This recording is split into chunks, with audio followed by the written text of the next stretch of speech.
Bonjour à tous, bienvenue sur le plateau de C'est quoi un ingénieur pour un nouveau numéro. Alors aujourd'hui, une fois n'est pas coutume, je reçois sur ce plateau un ingénieur, entrepreneur et créateur de start-up ou jeune pousse, pour dire ça en français. Et c'est l'occasion de rappeler quelques chiffres clés publiés par le site internet 1001 Startup.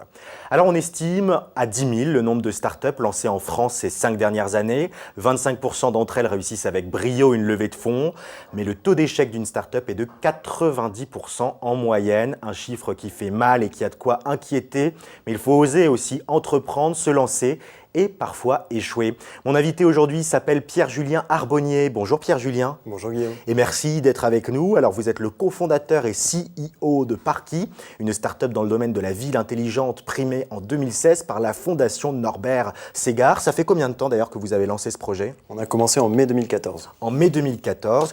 Alors avec vous, on va tenter d'en savoir un peu plus sur les débouchés d'une école d'ingénieurs puisque vous êtes diplômé de l'ISEN Lille. Alors j'ai envie de commencer, plutôt que de parler de votre formation, si vous le voulez bien, par votre activité. Donc je le disais, vous êtes à la tête de Parky. C'est une start-up spécialisée dans la création et le développement de systèmes et capteurs urbains pour des smart cities. Plus concrètement, l'idée, c'est d'optimiser le trafic en ville en facilitant le stationnement en voirie. Moi, j'ai besoin d'en savoir plus. À quoi ça ressemble concrètement ? C'est une appli, des capteurs que vous lancez ? Comment ça fonctionne ? Alors nous, on crée un capteur, on l'invente, on le fait nous-mêmes et on va l'attacher sur l'éclairage public. Il va analyser la chaussée, donc c'est sans caméra, juste de l'acquisition de distance, et il va en connaître l'état du stationnement sur la chaussée pour après vous guider vers la place la plus proche de là où vous souhaitez aller, mais aussi en retirer des statistiques pour le gestionnaire de parking. Donc ça peut être une ville, mais ça peut être aussi un centre commercial.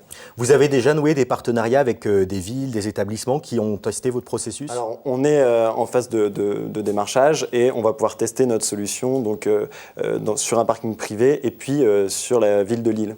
Alors comment ça vous est venu cette idée de création de projet ? Alors c'est tout simple, c'est juste en habitant en centre-ville et en galérant tous les jours à trouver de la place, en voyant les gens arriver en retard, stressés à un rendez-vous. Et donc on s'est dit qu'il y avait forcément un moyen d'optimiser ce stationnement. Et on a regardé pourquoi il n'y avait rien qui existait et pourquoi rien n'était actuellement installé dans les villes pour aider le stationnement. Alors on va revenir sur vos études. Pierre-Julien, vous, je le disais, vous êtes diplômé de l'ISEN Lille. Qu'est-ce que vous avez suivi comme enseignement dans l'école ? Alors, je pense qu'on peut découper ça en deux parties. Les 3 premières années qui sont très techniques. Donc moi, j'ai fait une spécialité informatique, mais on peut faire d'autres spécialités comme les sciences de l'ingénieur, électronique. Et après, il y a les 2 dernières années, donc l'équivalent du master 1 et 2, qui sont finalement, donc on continue un peu la partie technique, mais on fait aussi d'autres matières qui nous permettent de faire du marketing, de faire la gestion de projet, du management. Donc il y a beaucoup d'autres matières qui sont moins techniques et qui permettent après de travailler au quotidien en tant qu'ingénieur à la suite de son diplôme. Alors vous, une fois que vous êtes diplômé, vous vous êtes lancé directement dans le grand bain de l'entrepreneuriat sans passer par la case entreprise. Pourquoi ce choix et pourquoi pas avoir attendu d'être un peu junior et d'avoir de l'expérience ? C'est une question qui revient souvent.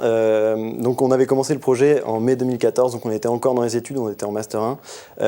Et donc on avait la passion du projet au moment où on a eu notre diplôme, donc on voulait continuer, on voulait mettre ce projet dans les rues de toutes les villes de France. Donc on avait cette passion. Et il y a aussi, je trouve que c'est le meilleur moment pour créer, vu que finalement on reste sur un budget étudiant et donc on n'a pas de rupture dans le niveau de vie. Et donc c'est un bon moment, on n'a pas non plus beaucoup d'obligations, pas d'enfants à charge, pas de prêts. Et donc finalement on peut essayer sans risquer trop gros. Sans risquer trop gros. Eh bien justement, ça tombe bien, la transition est toute trouvée. On arrive au milieu, vers la fin de cet entretien. C'est le moment de la question cash, sans langue de bois, sans concession. Pierre-Julien, est-ce qu'aujourd'hui vous en vivez de cette activité de créateur d'entreprise ou pas encore ? Pas encore. Donc la société a été créée en décembre officiellement et donc forcément on ne dégage pas encore du bénéfice. C'est prévu de pouvoir se verser un salaire en septembre prochain. Une autre question sur le volet international. Vous avez passé 3 mois au Danemark dans le cadre de votre formation. Vous faisiez du développement informatique. C'était un souhait pour vous d'avoir ce côté international en tant qu'ingénieur ?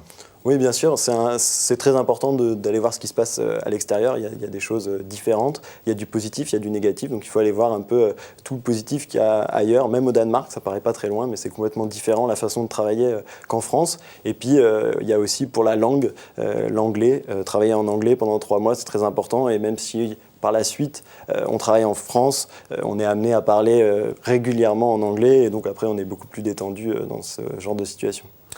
Alors quel souvenir, est-ce que vous auriez un souvenir marquant de votre formation à l'ISEN Lille?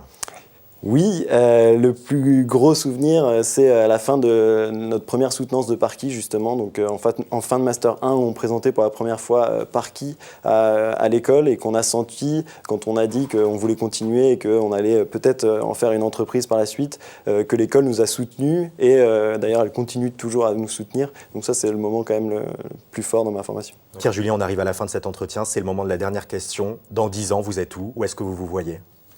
Eh bien, espérons toujours à la tête de Parky, qui est devenue une entreprise internationale et qui est incontournable dans la Smart City. Et ben voilà, une entreprise internationale. Si on veut plus d'infos, il y a un site internet peut-être à consulter. Oui, Parky.fr. Parky.fr. Et ben voilà, on arrive à la fin de cet entretien. Merci beaucoup Pierre-Julien d'avoir répondu à mes questions. Merci Guillaume. Et merci à vous d'avoir suivi ce nouveau numéro de C'est quoi un ingénieur? Alors avec Pierre-Julien, on a découvert le parcours d'un diplômé qui a choisi de ne pas aller directement vers le confort offert par un poste d'ingénieur junior, mais de se lancer dans la création d'une entreprise. Un pari risqué qui montre que les ingénieurs ont de l'audace. Mais vous le savez, il y a énormément d'autres facettes au métier d'ingénieur. Je vous propose donc qu'on se retrouve ici même sur le plateau de C'est quoi un ingénieur pour un nouveau numéro. Et d'ici là, rendez-vous sur demain.fr et mcetv.fr pour voir, revoir et partager cette émission. Et je vous donne rendez-vous sur mon blog, l'Ingénu Ingénieur. À très vite.